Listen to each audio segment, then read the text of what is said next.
Lžou vám. Každý den. Automobilky, zaplacení pisálci z časopisů, youtubeři s vybělenými zuby, kteří jezdí v autech z půjčovny a bojí se říct křivé slovo, aby nepřišli o kšeft. Všichni vám do hlavy cpou to samé. Chceš pořádnou rychlost? Připrav si kufr plný peněz. Prodej ledvinu, duši a byt po babičce na Vinohradech. Vytvořili kult. Kult, kde zrychlení na 100 za 4 sekundy je výsada pro ty, co těžili Bitcoin v roce 2010. Pro nás ostatní? Unilé SUVčko s motorem ze sekačky na trávu a s předplatným na vyhřívání zadku za 500 korun měsíčně. Ale já jsem tady, abych vám řekl pravdu. Zatímco se tihle frajírci ve svých Ferrari a Lamborghini bojí odřít karbon o retardér, existuje tajný klub. Společnost aut, která stojí jako ojetá oktávka v TDIčku. Ale na semaforech nebo na okruhovém dni v Mostě nechávají tyhle naboby polikat prach a slzy. Dnes vám ukážu 3 takové zbraně. 3 nejlepší evropské žiletky pro roky 2025 a 2026 v rozpočtu do 2,5 milionu korun. Tohle není jenom auto, to je vstyčený prostředníček celému automobilovému průmyslu. Tak jdeme na to. A začneme tou, která německým inženýrům způsobuje nervový tik. Ještě před 5 lety, kdybyste mi řekli, že nejlepší sportovní sedan v poměru cena-výkon bude Hyundai, poslal bych na vás chocholouška. Dneska se nesměju. Dneska se smějou Korejci. Němcům. A víte proč? Protože provedli největší loupež v historii. Ukradli totiž člověka. Jmenuje se Albert Biermann. Tenhle chlapík 30 let šéfoval divizi M od BMW. Stvořil legendární M3, E46 a M5, E39. Auta, ke kterým jsme se všichni modlili. A pak viděl, v co BMW mění svá auta. V těžké, bezduché tablety na kolech. A řekl si dost. A odjel do Koreje. Jen aby z pomsty postavil auto, které má koule, ale stojí 1/3. Jeho filozofie byla jednoduchá. Auto musí být zábavné, nejen nejrychlejší na papíře. Nutil korejské inženýry, zvyklé navrhovat spolehlivé, ale nudné sonaty, najet 10 000 kilometrů na Nürburgringu. Ne kvůli rekordům, ale aby zničili všechno, co se může rozbít. Naučil je cítit auto zadkem, nejen ho vidět na obrazovce počítače. A výsledkem tohohle kulturního šoku je Elantra N. Pojďme se podívat pod kapotu, tam je to nejzajímavější. Srdcem auta je 2litrový turbomotor s přímým vstřikováním, kód Theta 2 G4KH. Ano, není to nový motor, je to evoluce starého dobrého agregátu, který se dával ještě do Optimy a má své dětské nemoci. Jeho hlavní bolístkou je vysokotlaké palivové čerpadlo. Ve sérii ještě jakž takž drží, ale jakmile uděláte čip, řekne si o výměnu jako první. Tuneři ho proto jako první mění za pumpu ze Sonaty N-Line, která dává víc. Ale v sérii z tohohle dědečka Biermannovi inženýři vymáčkli maximum pomocí softwaru. Technologie Flat Power, tedy rovný výkon, není jen marketingový kec. Je to agresivní mapa, která drží špičkový kroutící moment 392 Nm, rovný jako stůl v rozmezí od 2100 do 4700 otáček za minutu. To znamená, že auto táhne jako lokomotiva prakticky od volnoběhu až po omezovač. Ale motor je jen půlka úspěchu. Ta pravá zrada německých ideálů se skrývá v podvozku. Korejci sem nacpali technologii, kterou jste dosud mohli vidět jen v jejich rally autech pro mistrovství světa. Jmenuje se to Integrated Drive Axle. Jednoduše vzali poloosu, náboj kola a ložisko a spojili je do jednoho kusu kovaného hliníku. A co to přináší? Za prvé, z každého předního kola to sundalo 1,7 kilogramu neodpružené hmoty. To je obrovské číslo. Čím lehčí je kolo a všechno kolem, tím lépe podvozek žehlí nerovnosti. Za druhé, tahle konstrukce je o 15% tužší v krutu než tradiční třídílná. Němci si za takovéhle inženýrské porno nechávají připlácet u Porsche a tady to máte v základu za nějakých 800 000 korun. Ale to pořád není všechno. O zatáčení se stará elektronicky řízený samosvorný diferenciál, zkráceně ELSD. A není to žádná levná imitace přes brzdy, jako u spousty ostrých hatchbacků. Je to plnohodnotný systém, který pomocí tlaku v brzdách doslova zašroubuje auto do zatáčky. Šlápnete na plyn a ono samo utahuje stopu, jako by popíralo fyziku. A třešnička na tomhle dortu šílenství? Tlačítko na volantu s nápisem NGS. Znamená to N-Green Shift, neboli přeřazení s úšklepkem. Já tomu říkám tlačítko s bohem záruko. Zmáčknete ho a na 20 sekund se auto úplně zblázní. Plnicí tlak vyskočí z 1,4 na skoro 1,5 baru. A 8stupňová dvouspojková převodovka začne řadit tak, že vás při každé změně kopne dozad. Je to čistý, neředěný adrenalin za cenu ojetého Passatu v TDIčku s pochybnou historií. Tohle auto je tak upřímné a nekompromisní, že ho v Americe zkoušeli zakázat. V Kalifornii se stal slavný případ.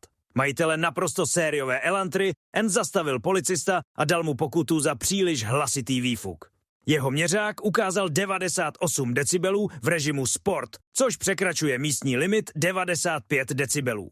Policista prostě neuvěřil, že auto může takhle řvát z továrny a poradil řidiči, ať zažaluje svého prodejce za prodej nelegálního auta.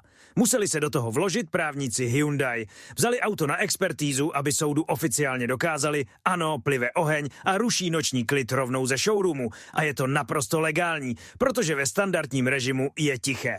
Je to dokonalá ukázka Biermannovy filozofie, auto, které umí být tiché a klidné, ale po stisknutí jednoho tlačítka se změní v chuligána.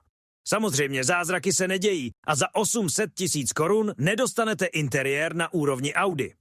Plasty v kabině jsou tvrdé jako šutr. Nejsou tam od toho, aby hladili vaše prsty, ale aby se nerozpadly na okruhu. Odhlučnění prakticky neexistuje. Inženýři vyhodili 10 kilo izolačních materiálů spod koberců a spod běhů. Proč? Aby ušetřili hmotnost a peníze.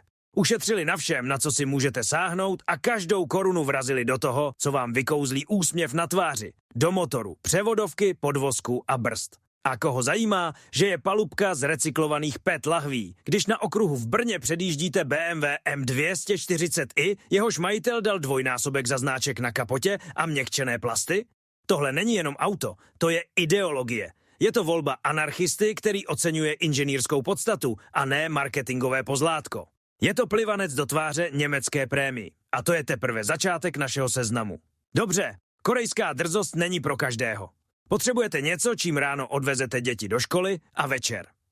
Večer budete školit Ferrari. Něco, co nepřitahuje pozornost finančáku. Potřebujete spícího agenta. Vlka v rouše beránčím. Volkswagen Golf R je ideální auto pro člověka s bipolární poruchou. Zvenku je to lednička. Vážně, vypadá jako auto účetního, který platí daně ještě před termínem. Je v provozu tak nenápadný, že si ho nevšimne ani ta nejostražitější policejní hlídka. Ale pod tímhle nudným obalem se skrývá ďábel. A abychom pochopili jeho podstatu, musíme se vrátit do minulosti. Tohle auto se zrodilo z čistého, neředěného šílenství jednoho muže. Jmenoval se Ferdinand Piech. Vnuk Ferdinanda Porscheho, šéf koncernu Volkswagen, génius a tyran. Člověk posedlý myšlenkou inženýrské dokonalosti. Jednoho dne na začátku 2000. let se probudil a rozhodl. A co kdybychom narvali náš obrovský 3 a 2-litrový motor VR6 do malého Golfu? Inženýři museli brečet a pít slivovici, když se snažili pochopit, jak uchladit tenhle vařič pod tak krátkou kapotou, ale rozkaz je rozkaz. Tak se zrodil Golf R32, duchovní pradědeček tohoto vozu. Byl těžký, neohrabaný, ale měl charakter a neuvěřitelný zvuk. Od té chvíle písmeno R u Volkswagenu neznamenalo jen racing, ale racionalitu tady fakt nehledejte. Dnešní Golf R v téhle tradici pokračuje, ale dělá to mnohem chytřeji.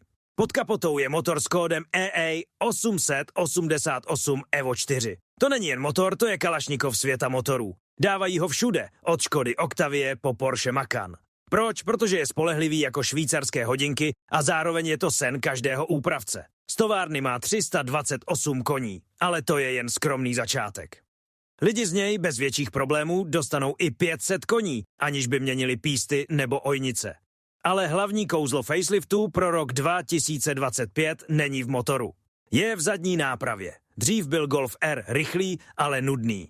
Měl pohon všech kol na bázi spojky Haldex. Byl to spolehlivý, bezpečný systém, který jel jako po kolejích, efektivně a nudně jako smuteční pochod. Ale teď tuhle spojku vyhodili na smetiště dějin. A místo ní tam dali skutečný zázrak inženýrství. Chytrý zadní diferenciál od rakouské firmy Magna. Uvnitř nejsou tradiční ozubená kola. Místo nich jsou 2 samostatné balíky spojek. Pro každé zadní kolo jeden. Co to znamená? Tahle ďábelská věcička umí poslat 100% točivého momentu, který jde na zadní nápravu, na jediné vnější zadní kolo. A proč? Aby tenhle německý účetní mohl jezdit bokem. Auto dostalo režim drift. Poprvé v historii se vás Golf R nesnaží zabít nudou, snaží se vás zabít o nejbližší sloup a to je prostě skvělé.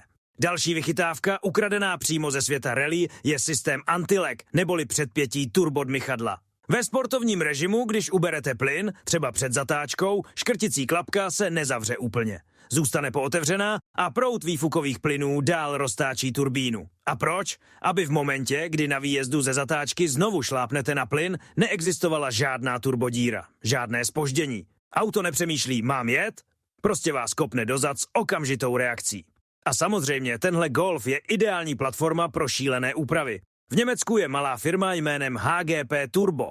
Vezmou tuhle ledničku, vyhodí 2litrový motor a dají tam 3 a 6litrový VR6 z Passatu, přidělají 2 obří turba a dostanou z toho 900 koní. Existuje slavné video z německé dálnice bez omezení rychlosti, kde takový Golf jede přes 300 km v hodině a bliká dálkovkama na Bugatti Veyron, ať mu uhne z cesty.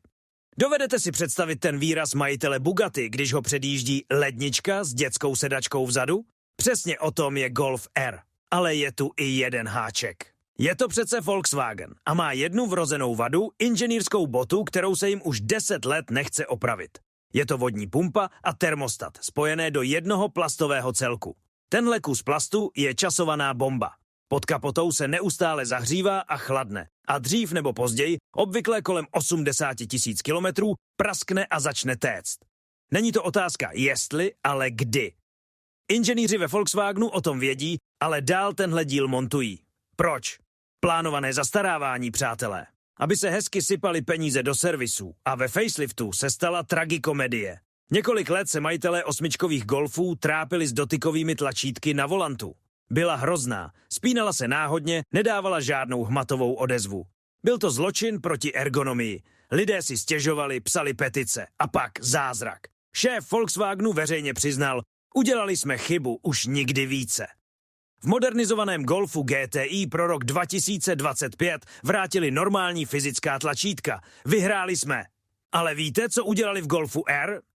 Nechali tam ta dotyková. Oficiální vysvětlení zní: potřebovali jsme zachovat unikátní modré tlačítko R a jeho integrace do nového volantu byla příliš složitá. To je prostě výsměch.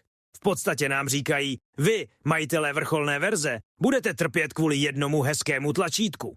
Ale i s těmito nedostatky zůstává Golf R unikátní nabídkou.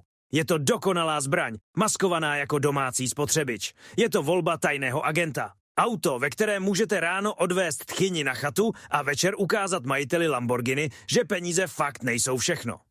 Napište nám do komentářů na kanále Auto na rovinu, jakou nejhorší ojetinu jste kdy koupili třeba v Ačkách. A teď to hlavní.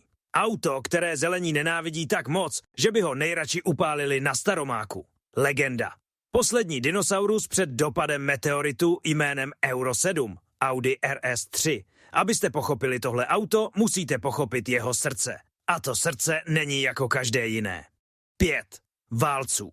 Ve světě, kde i Mercedes AMG dává do svého C63 dvoulitrový džusík, se Audi zuby nehty drží své svatyně. Ten zvuk, to není zvuk motoru. To je přímý odkaz na řev rallyových monster Audi Quattro skupiny B, která v 80kách děsila celý svět. A dosahuje se ho díky unikátnímu, skoro až hudebnímu pořadí zápalů válců 1, 2, 4, 5, 3.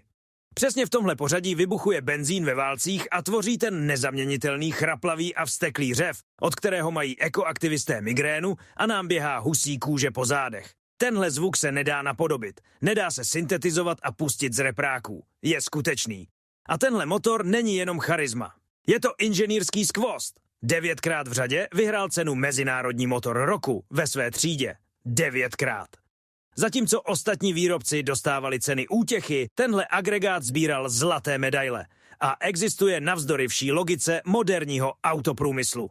Traduje se, že před pár lety přišli velcí šéfové z Wolfsburgu za inženýry z Audi Sport a řekli: dost, zabijte ten pětiválec. Je drahý na výrobu, je špinavý z pohledu ekologie, je z módy. Dávejte všude náš unifikovaný čtyřválec EA 888 jako všichni ostatní. Víte, co udělali inženýři? Poslali je do háje. Ladili tenhle motor skoro potají, v utajení před vedením, aby zachovali jeho odkaz. Tohle auto neexistuje díky vůli koncernu, ale navzdory ní. Není to jen kus železa, je to symbol inženýrského vzdoru. Jak ale donutit auto postavené na základech lidového hatchbacku s pohonem předku Audi A3, aby jezdilo jako supersport? Inženýři z Audi se uchýlili k černé magii a inženýrskému kacířství. Podívejte se na kola. U každého normálního sportáku jsou zadní pneumatiky vždycky širší než přední. Je to potřeba k přenesení výkonu a zajištění trakce na hnané zadní nápravě. Ale RS3 je čtyřkolka, postavená na předokolkové platformě. Její hlavní vrozená vada, rodinné prokletí všech Audin, je nedotáčivost. Když vletíte do zatáčky moc rychle, má tendenci jet rovně a hrnout se ven po předku. A co udělali inženýři? Naprosté šílenství. Dopředu dali širší gumy 265 mm, než dozadu, kde je jen 245 mm. Vypadá to hloupě, odporuje to všem učebnicím, ale geniálně to funguje. Prostě dali přední nápravě víc přilnavosti hrubou silou, aby vykompenzovali těžký motor, visící přední. A vzadu je ten samý chytrý diferenciál od firmy Magna jako v Golfu R, ale s ještě ostřejším, agresivnějším softwarem. Pokud si Golf dovolí trochu zlobit, RS3 je připravená udělat pořádný randál. V režimu RS Torque Rear se mění prakticky na zadokolkové monstrum, posílá všechen moment na vnější zadní kolo a dovolí vám jet řízeným smykem. Ale to pravé kouzlo není v tomhle. Skutečným mozkem auta je systém zvaný MVDC, modulární kontrolér jízdní dynamiky. To není jen počítač, to je dirigent symfonického orchestru smrti, který každou milisekundu řídí všechno. Tlumiče, diferenciál, brzdy i motor. A jaký je výsledek vší téhle inženýrské akrobacie? V červnu 2024 zajela modernizovaná RS3 s továrním pilotem Frankem Stiflerem za volantem nový rekord na Nürburgringu pro sériové kompaktní vozy 7 minut a 33 vteřin. Abyste chápali ten rozměr, před 10 lety takhle jezdili hypersporty jako Pagani Zonda F, které stály desítky milionů. Dneska takhle jezdí rodinný hatchback s kufrem, do kterého dáte nákup z Lidlu. A co je nejdůležitější, tenhle rekord nevznikl tupým navyšováním výkonu. Motor má pořád stejných 400 koní jako dřív. Vítězství přinesl podvozek, chytrá elektronika a pneumatiky. Jak řekl sám Stifler, klíčem k úspěchu byla ochota nové RS3 mnohem dravěji zatočit do zatáčky. A víte, jak toho dosáhli? Pomocí brzd. Chytrý kontrolér se naučil při nájezdu do zatáčky lehce přibrzďovat vnitřní kola. To vytvoří stáčivý moment, který doslova vtáhne čumák auta dovnitř a dovolí řidiči dřív šlápnout na plyn na výjezdu. Tohle není válka motorů, tohle je válka algoritmů. A v téhle válce je Audi o krok napřed. Samozřejmě za legendu a technologie se platí. Přes 1,5 milionu korun za základní verzi. Chcete keramické brzdy, které na okruhu neuvaříte? Připravte si dalších 150 000. A tady je ten špinavý trik od Audi. Za tyhle peníze dostanete keramiku jen na přední nápravu. Vzadu budou obyčejné litinové kotouče. Proč? Protože vědí, že 70% brzdného účinku jde na předek a na tomhle se dá ušetřit, i když vám naúčtují plnou palbu. A ještě k tomu tenhle motor s přímým vstřikováním miluje usazování karbonu na sacích ventilech. Každých 30 až 40 000 kilometrů se připravte na proceduru zvanou čištění sání vlašskými ořechy. To je dalších 25 000 korun. Genialita si žádá oběti. Ale i s těmito detaily zůstává RS3 fenoménem.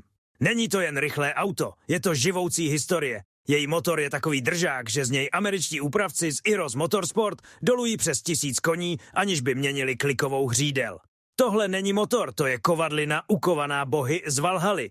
A proto, když platíte tyhle šílené peníze, nekupujete si jen auto. Kupujete si investici. Podívejte se, co se děje. Výrobci jeden po druhém opouštějí velké charismatické spalovací motory. Elektrická budoucnost přichází a je tichá, sterilní a bezduchá. Tahle RS3 je jedna z posledních jízdenek na vlak, který právě odjíždí. Je to poslední mohikán.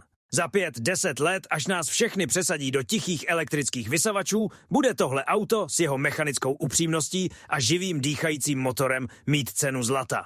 Protože taková už nikdy nebudou. Nikdy. Tohle je volba sběratele. Volba člověka, který nekupuje jen dopravní prostředek, ale kus inženýrského umění. Uspěte a kupte, dokud vám svatá Gréta osobně nepřijde sebrat klíčky. Takže tady je vaše volba pro rok 2026. Cesta anarchisty, který kašle na značky a fandí našim klukům z Nošovic, Hyundai. Cesta tajného agenta, který útočí ze stínu, Volkswagen. A cesta sběratele, který si kupuje poslední lístek na vlak opravdové benzínové zábavy, Audi. Všechny dokazují jedno, skutečná rychlost není cenovka ani znáček na kapotě. Je to inženýrská odvaha. Jsou to technologie ukradené z motorsportu. Je to vzpoura proti nudě, marketingu a šedivé otravné budoucnosti, kterou nám chystají. Nevěřte jejich lžím, hledejte pravdu. Pořád ještě voní benzínem a spálenou gumou. Chutnala vám tahle dávka pravdy? Tak dejte like a odběr, ať vám neuteče další odhalení. A napište nám do komentářů, který z těchto 3 klíčů byste si vzali vy. Sledujete Auto na rovinu. A v příštím díle vám řeknu, proč je koupě ojetého Porsche nejrychlejší cesta, jak skončit pod mostem. Ale to už je úplně jiný příběh. Mějte se.